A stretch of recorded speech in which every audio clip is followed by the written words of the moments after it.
আপনি হয়তো ভাবছেন আপনার এই স্মার্টফোনটি শুধুমাত্র আপনার জন্যই কাজ করে, কিন্তু না, গোপনে কিন্তু আপনাকে ট্র্যাক করা হচ্ছে এবং আপনি ঘুমাচ্ছেন, খাচ্ছেন, কথা বলতেছেন, সব কিছুই কিন্তু আপনার ফোনের ভিতর থেকে কেউ একজন দেখতেছে। এই জন্য ভাই, বিপদে পড়ার আগে আপনার এই স্মার্টফোন দিয়ে আপনাকে কেউ ট্র্যাকিং করছে কিনা এটা কিভাবে চেক করবেন, চলুন সেই প্রসেসটাই আজকের এই ভিডিওতে আমি আপনাদেরকে ইন ডিটেলসে দেখিয়ে দিচ্ছি।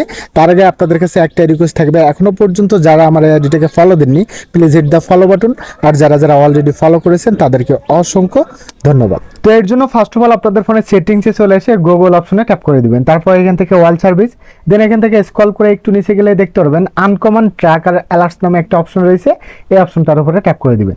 দেন এখান থেকে এই যে স্ক্যান নাও অপশন পেয়ে যাবেন, এই অপশনটার উপরে ট্যাপ করে দিয়ে দেখে নেবেন আপনাকে কেউ ট্র্যাক করছে কিনা গোপনে।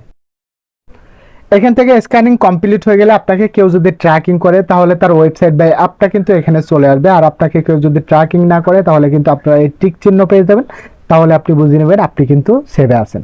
That's it.